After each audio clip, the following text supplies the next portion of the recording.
हम लोग ने आर्टिकल 12 को कंप्लीट किया था, आर्टिकल 13 को कंप्लीट किया था। तो आज हम लोग मौलिक अधिकारों के प्रकार को देखेंगे। तो जो विद्यार्थी पहली बार इस चैनल पे जुड़ रहे हैं तो वो थोड़ा सा वीडियो चला के देख लें। तो आप लोग एक बार पॉलिटी क्वालिटी अगर आप लोगों को अच्छी लगे तो इस चैनल को सब्सक्राइब करिएगा। तो आज हम लोग शुरुआत करते हैं मौलिक अधिकारों के कितने प्रकार होते हैं। तो मौलिक अधिकारों का आज का हमारा टॉपिक क्या होगा? मौलिक अधिकारों का प्रकार। मौलिक अधिकारों के प्रकार आज हम लोग का टॉपिक है मौलिक अधिकारों के प्रकार। तो आज का ये हम लोग का टॉपिक है मौलिक अधिकारों के प्रकार। तो हमारे जब जो मूल संविधान में 7 प्रकार के मौलिक अधिकार थे, तो 44 संविधान संशोधन 1978 के द्वारा संपत्ति के अधिकार को मौलिक अधिकारों से हटा दिया गया और इसे एक विधिक अधिकार बना दिया गया। तो वर्तमान में हमारे संविधान में 6 मौलिक अधिकार हैं। तो उसे आज हम लोग देखते हैं। हम लोग पहले देखते हैं मूल संविधान में 7 मौलिक अधिकार थे। 7 प्रकार के मौलिक अधिकार थे।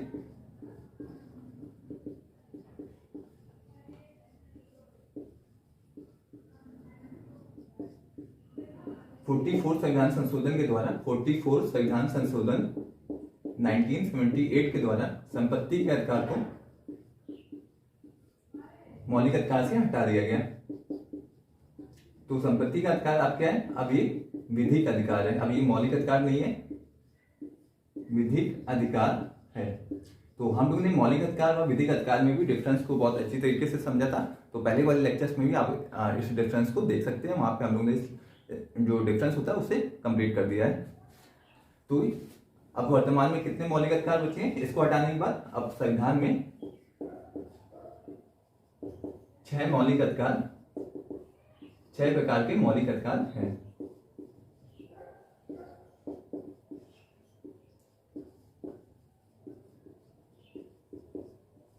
6 प्रकार के मौलिक अधिकार हैं। तो आज हम लोग इन 6 प्रकार को डिस्कस करेंगे। तो देखेंगे किन किन आर्टिकल के तहत इन अधिकारों का उल्लेख किया गया है। तो आज हम लोग देखते हैं कितने प्रकार के हैं।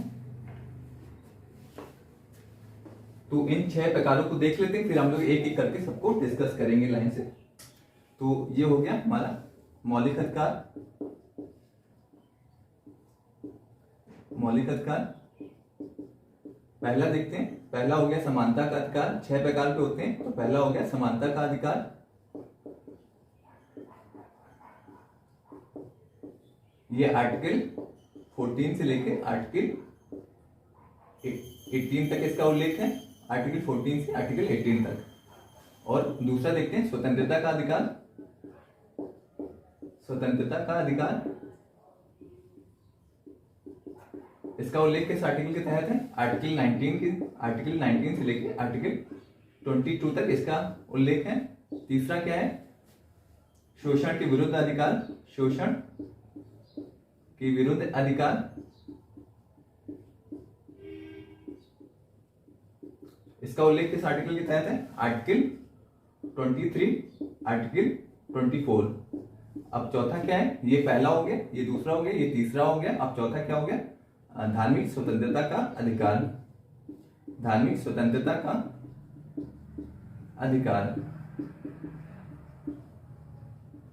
इसका उल्लेख कहां से कहां तक है? आर्टिकल 25 से लेकर आर्टिकल 28 तक। आर्टिकल और इधर आर्टिकल। तो ये हो गया चौथा मौलिक अधिकार। पांचवा क्या है? शिक्षा एवं संस्कृति के संरक्षण का अधिकार। इसका उल्लेख कहां से कहां तक है? आर्टिकल 29 से लेके आर्टिकल 30 तक। तो ये हो गया पांचवा मौलिक अधिकार। छठा क्या है? संवैधानिक उपचारों का अधिकार। संवैधानिक उपचारों का अधिकार, ये इसका आर्टिकल कौन सा है? आर्टिकल 32। आर्टिकल 32 में इसका उल्लेख है। तो डॉक्टर अंबेडकर ने संवैधानिक उपचारों के अधिकार को संविधान की मूल आत्मा कहा है। संविधान की मूल आत्मा कहा है। किसने कहा है? डॉक्टर अंबेडकर ने। जो डॉक्टर भीमराव अंबेडकर थे, उन्होंने आर्टिकल 32 को संवैधानिक उपचारों के अधिकार को संविधान की मूल आत्मा कहा है। तो ये होगा हमारे संविधान के जो 6 मौलिक अधिकार हैं। तो उसे हम लोग अब एक एक आर्टिकल करके समझेंगे सभी अधिकारों को। तो आज हम लोग शुरुआत करते हैं आर्टिकल 14 से। तो आर्टिकल 14 आपके एग्जाम्स के लिए बहुत ही इंपॉर्टेंट आर्टिकल है और ये जो भी मौलिक अधिकारों का वाला चैप्टर है ये सभी एग्जाम्स के लिए बहुत ही इंपॉर्टेंट टॉपिक है। तो आज हम लोग शुरुआत करते हैं आर्टिकल 14 से।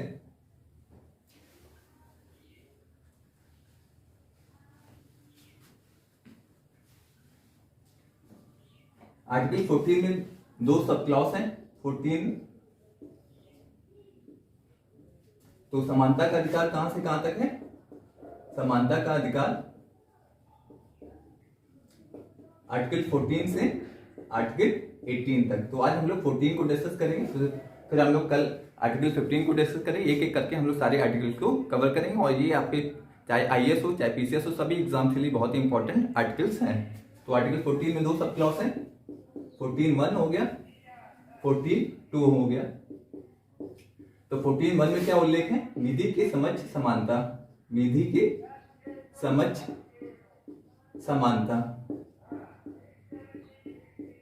Equality before law. Equality before law English में क्या कहते हैं? Equality before law. और जो भी हम लोग अभी क्लासेस कर रहे हैं, एक हिंदी मीडियम के बच्चों के लिए बात, इंग्लिश मीडियम के बच्चे भी इसे देख सकते हैं क्योंकि हम लोग एक बहुत ही सिंपल हिंदी को यूज करेंगे सो दैट जो जितने दोनों मीडियम के जो विद्यार्थी हैं वो इस लेक्चर को आसानी से समझ सकें। तो 14(2) में क्या है? विधियों का समान संरक्षण। विधियों का समान संरक्षण का विचार है। इसे क्या कहते हैं? Equal protection of law. Equal protection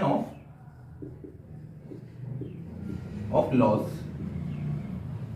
यदि आपको पॉलिटिक्स गाइस अच्छी लगती है तो इस चैनल को आप लोग सब्सक्राइब कर सकते हैं। यहाँ पे हम लोग GS2 का पूरा सिलेबस कंप्लीट करेंगे। अभी पॉलिटी का सिलेबस चल रहा है, उसके बाद हम लोग IR को कंप्लीट करेंगे, इंटरनेशनल रिलेशन। उसके बाद हम लोग जो राजनीति विज्ञान का जितना भी बचा हुआ सिलेबस होगा उसे भी इस चैनल पे बिल्कुल निःशुल्क कंप्लीट करेंगे।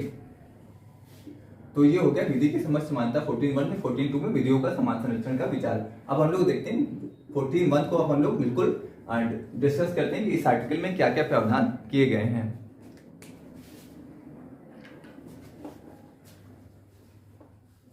तो 14(1) में देखते हैं हम गाइस। 14(1) क्या कहता है गाइस? सभी व्यक्तियों पे एक समान विधि लागू होगी। एक समान विधि लागू होगी। तो 14(1) ये कहता है कि गाइस जो भी विधि होगी वो सभी व्यक्तियों पे एक समान प्रकार से लागू होगी। चाहे कोई व्यक्ति कितना भी बड़ा हो, चाहे वो गरीब हो, चाहे वो अमीर हो, चाहे वो महिला हो, चाहे वो बच्चे हो, सभी पे एक ही तरह की एक समान रूप से विधि को लागू किया जाएगा। किसी को सभी विधि के समक्ष समान होंगे, कोई भी कानून से ऊपर नहीं है। तो इसमें क्या हो गया? सभी व्यक्तियों पे एक समान विधि लागू की जाएगी, चाहे वो नेता हो। इसे देखिए, हम लोग जो भी पढ़ेंगे एक डायग्राम से समझते हुए पढ़ेंगे तो हम लोग को जो भी एक एनालिसिस करने की क्षमता हम लोग के अंदर स्वयं से विकसित हो जाएगी। आप लोग भी डायग्राम बना के जो भी कंसेप्ट पढ़ते हैं तो उसे डायग्राम से समझिए, तो आप लोग के फिर याद करने की कोई दिक्कत नहीं होगी। तो इसमें क्या है? महिला जो विधि है वो सभी पे एक समान रूप से लागू होगी। इसका मतलब क्या है? महिला हो गए, बच्चे हो गए, बुजुर्ग हो गए, वंचित वर्ग हो गया। वंचित वर्ग में क्या आता है? SC आता है, ST आता है, और इधर नेता हो गए, अभिनेता हो गए।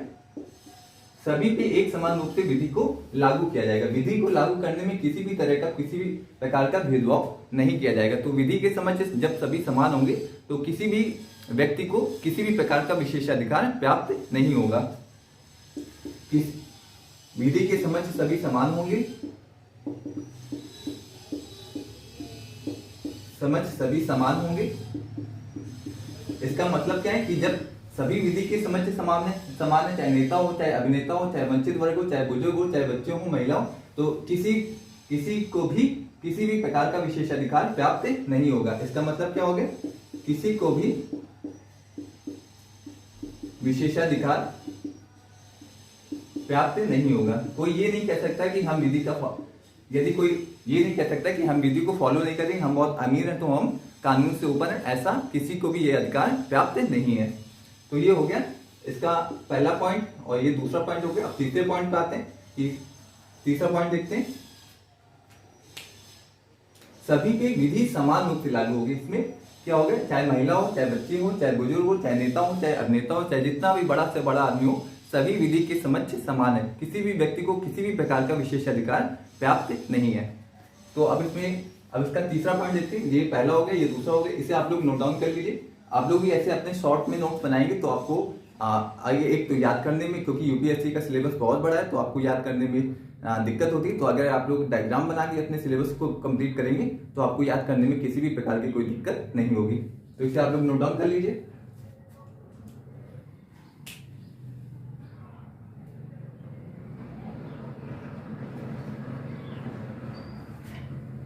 ये पहला हो गया, दूसरा पॉइंट हो गया। तीसरा देख लेते हैं।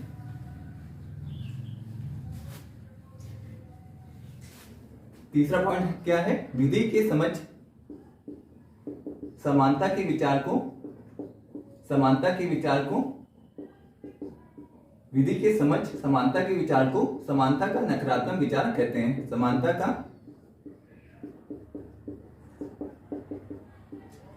का नकारात्मक विचार कहते हैं। क्यों कहते हैं? क्योंकि ये आर्टिकल 14(1) कहता है 14(1) कहता है कि जो भी विधि लागू होगी वो सभी व्यक्तियों पे, चाहे महिला हो, चाहे बच्चे हों, चाहे बुजुर्ग हो, सभी पे ये विधि समान रूप से लागू की जाएगी। ये चाहे नेता हो, चाहे अभिनेता हो, सभी पे ये विधि समान रूप से लागू की जाएगी। इसमें क्या हो गया कि जो महिला हो गए, बच्चे हो गए, बुजुर्ग हो गए, इनकी सामाजिक स्थिति अच्छी नहीं है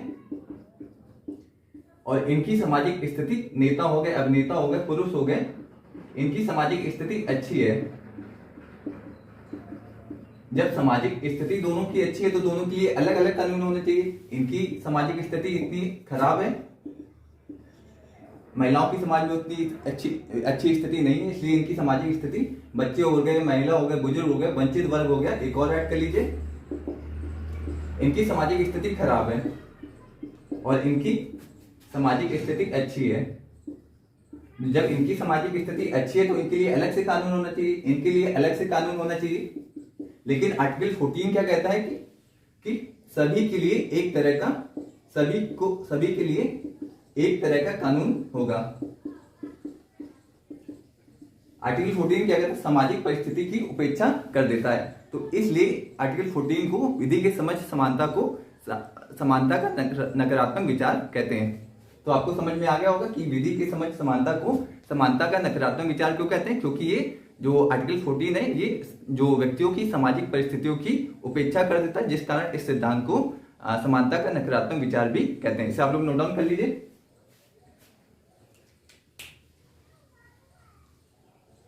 यहां पे सामाजिक स्थिति की उपेक्षा कर देने के कारण इस सिद्धांत को समानता का नकारात्मक विचार कहते हैं। अभी हम लोग एग्जाम्पल से समझ लेंगे तो आपको और स्पष्ट रूप से समझ में आ जाएगा।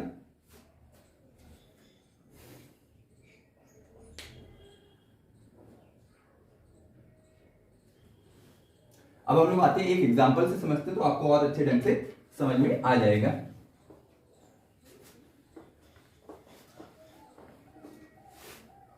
ये देखिए, जैसे 5 लोग हो गए, एक घर में 5 लोग हैं, एक घर में 5 लोग हैं, एक राम हो गए, एक श्याम हो गए, एक मोहन हो गए, एक गुड्डू हो गए, एक बबलू हो गए। राम जी को बुखार है, इनको बुखार है और घर में खाना बनता है, तो आर्टिकल 14 क्या कहेगा, सभी को एक तरह का खाना दो, चाहे बुखार हो चाहे बुखार ना हो, सभी को एक तरह का खाना दो। तो आर्टिकल 14 क्या करता है कि व्यक्ति की सामाजिक जो स्थिति है, परिस्थिति है, उसकी उपेक्षा कर देता है, परिस्थिति की उपेक्षा कर देता है। और आर्टिकल 14 क्या कहता है, जो भी आप आर्टिकल 14 को हम लोग इस एग्जांपल से समझेंगे कि जो भी घर में खाना बना है वो सभी को वही खाना दिया जाए, चाहे व्यक्ति को बुखार हो चाहे व्यक्ति को बुखार ना हो, सभी को एक तरह का खाना दिया जाए, सभी को एक तरह का खाना दिया जाए। तो आर्टिकल 14 क्या कहता है, सभी पे एक तरह से एक प्रकार की विधि लागू की जाए, भले ही उसकी सामाजिक स्थिति कैसी भी हो। तो इसलिए जो आर्टिकल 14(1) को हम लोग समानता का नकारात्मक विचार भी कहते हैं। तो ये एग्जांपल से आपको बढ़िया समझ में आ रहा होगा कि घर में जो भी जैसे दाल चावल बन रहा है, अब दाल चावल बुखार वाले को नहीं देना चाहिए, लेकिन आर्टिकल 14 क्या कहेगा, सभी को एक तरह का खाना दो, चाहे उसकी परिस्थिति कुछ भी हो, चाहे उसे बुखार हो चाहे बुखार ना हो, सभी को एक तरह का खाना देना चाहिए। तो इसलिए इसे जो आर्टिकल 14(1) को जो समानता का नकारात्मक विचार भी कहते हैं। तो ये एग्जाम्पल बहुत अच्छा है आपके समझने के लिए कि आर्टिकल 14 को समानता का नकारात्मक विचार क्यों कहते हैं, क्योंकि ये व्यक्तियों की सामाजिक स्थिति की उपेक्षा कर देता है, जिस कारण इसे समानता का नकारात्मक विचार भी कहते हैं। अब हम लोग आते हैं, ये हमारा 14(1) कंप्लीट हो गया। अब हम लोग आते हैं 14(2) पे।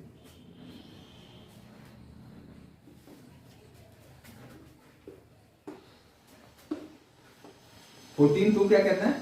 अब जो 14(1) में दिक्कत थी कि ये जो 14(1) विधि के समझ समानता के विचार है, ये व्यक्तियों की सामाजिक स्थिति की उपेक्षा करता है, लेकिन जब 14(2) में पढ़ेंगे तो इस समस्या का समाधान कहां मिलता है, आर्टिकल 14(2) में।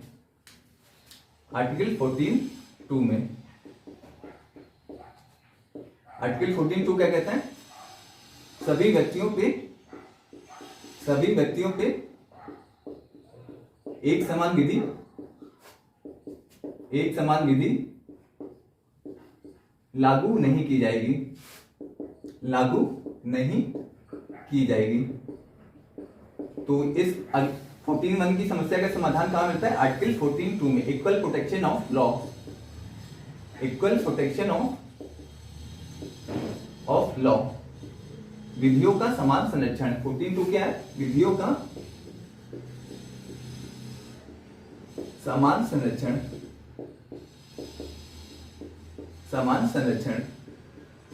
तो आर्टिकल 14(2) क्या कहता है, सभी व्यक्तियों पे एक तरह की विधि लागू की जाएगी, यदि किसी की एक तरह की विधि लागू नहीं की जाएगी। यदि किसी की सामाजिक स्थिति अच्छी नहीं है तो उसके लिए अलग से विधि का निर्माण किया जा सकता है। जैसे ये देखिए, अब हम लोग वही एग्जांपल को लेते हैं। ये विधि हो गई, इधर महिला हो गए, इधर बच्चे हो गए, इधर बुजुर्ग हो गए, इधर नेता हो गया, इधर अभिनेता हो गए। तो आर्टिकल 14 क्या कहता है कि सभी पे एक तरह की विधि लागू की जाएगी, चाहे महिला हो, चाहे बच्चे हो, चाहे बुजुर्ग हो, चाहे नेता हो, चाहे अभिनेता हो। लेकिन आर्टिकल 14(1) क्या कहेगा, सभी पे एक तरह की विधि लागू हो। लेकिन आर्टिकल 14(2) क्या कहेगा कि यदि इनकी सामाजिक स्थिति अच्छी नहीं है तो इनके लिए अलग से विधि का निर्माण किया जा सकता है, अलग से विधि का निर्माण किया जा सकता है।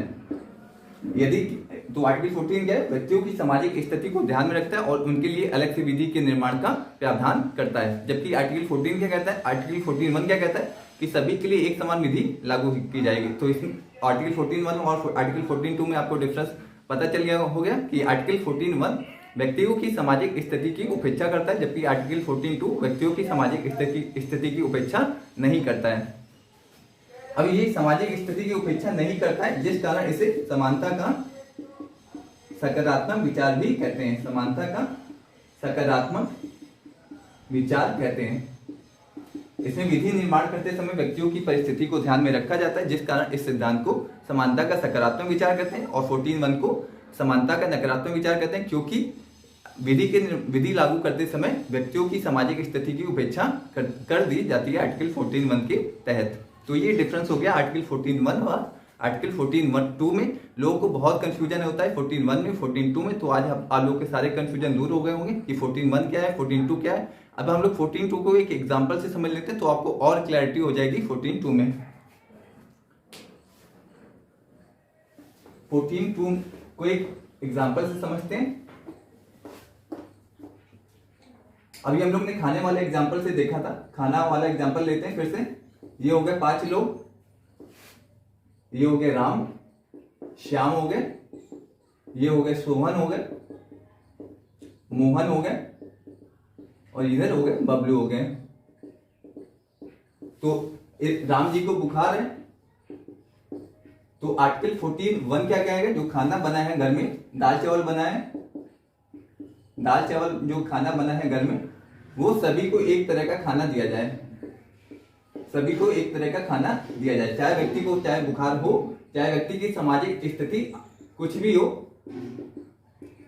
सभी के साथ एक तरह का व्यवहार किया जाएगा, किसी के साथ किसी भी तरह का भेदभाव नहीं किया जाएगा। तो आर्टिकल 14 ये कहता है कि परिस्थिति को हम ध्यान में नहीं रखेंगे और सभी के साथ समान व्यवहार करेंगे। तो ये हो गया आर्टिकल 14(1). अब आर्टिकल 14(2) क्या कहेगा? आर्टिकल 14 कहेगा कि आर्टिकल 14 ये हो गया। आर्टिकल 14(2) क्या कहेगा कि यदि राम को बुखार है तो राम के लिए अलग से खाना बनाया जा सकता है, राम को फल दिए जा सकते हैं, फल दिए जा सकते हैं, दलिया दी जा सकती है, और जिनको बुखार नहीं है, जिनकी परिस्थिति समान है, इनको दाल चावल दिया जाएगा। जिसकी परिस्थिति समान है उसके साथ समान व्यवहार किया जाएगा, और जिसकी परिस्थिति समान नहीं है उसके साथ जिसकी परिस्थिति असमान है उसके साथ असमान व्यवहार किया जा सकता है। अर्थात यहाँ पे जिनकी परिस्थिति समान है, 5 लोग हो गए, 2nd, 3rd, 4th, 5th, इनको बुखार नहीं है तो इनको एक समान खाना दिया जाएगा, और राम जी को बुखार है तो इनके लिए अलग से उनको खाना बनाया जा सकता है। तो ये हो गया, हम लोग ने एक एग्जांपल से समझा कि आर्टिकल 14(1) में क्या डिफरेंस है, आर्टिकल 14(2) में क्या डिफरेंस है। आर्टिकल 14(1) में व्यक्तियों की जो परिस्थिति होती है उसकी उपेक्षा कर दी जाती है, जिस कारण इसे समानता का नकारात्मक विचार कहते हैं। जबकि आर्टिकल 14(2) क्या कहता है कि व्यक्तियों की स्थिति की हम उपेक्षा नहीं करेंगे, उनकी जो भी विधि का निर्माण किया जाएगा, व्यक्तियों की जो परिस्थिति होगी उसे देखते हुए विधि का निर्माण किया जाएगा। तो ये हो गया आर्टिकल 14(2) हो गया, आर्टिकल 14(1) हो गया। तो इसे आप लोग ने एग्जांपल से समझा कि क्या क्या डिफरेंस होते हैं 14(1) में, आर्टिकल 14(2) में। तो ये हो गया आज का हम लोग का आर्टिकल 14 कंप्लीट हो गया। कल हम लोग डिस्कस करेंगे कि आर्टिकल 14(2) क्या होता है। 14(2) कंप्लीट हो गया, कल हम लोग डिस्कस करेंगे आर्टिकल 15 क्या होता है, उसमें प्रावधान क्या क्या है। तो मिलते हैं नेक्स्ट लेक्चर में। Thank you so much guys. आज के लिए जो विद्यार्थी पहली बार जुड़ रहे हैं तो उन्हें अगर ये वीडियो अच्छा लगा हो तो इस चैनल को सब्सक्राइब करिए और अपने दोस्तों के साथ जरूर शेयर करिए। Thank you so much guys.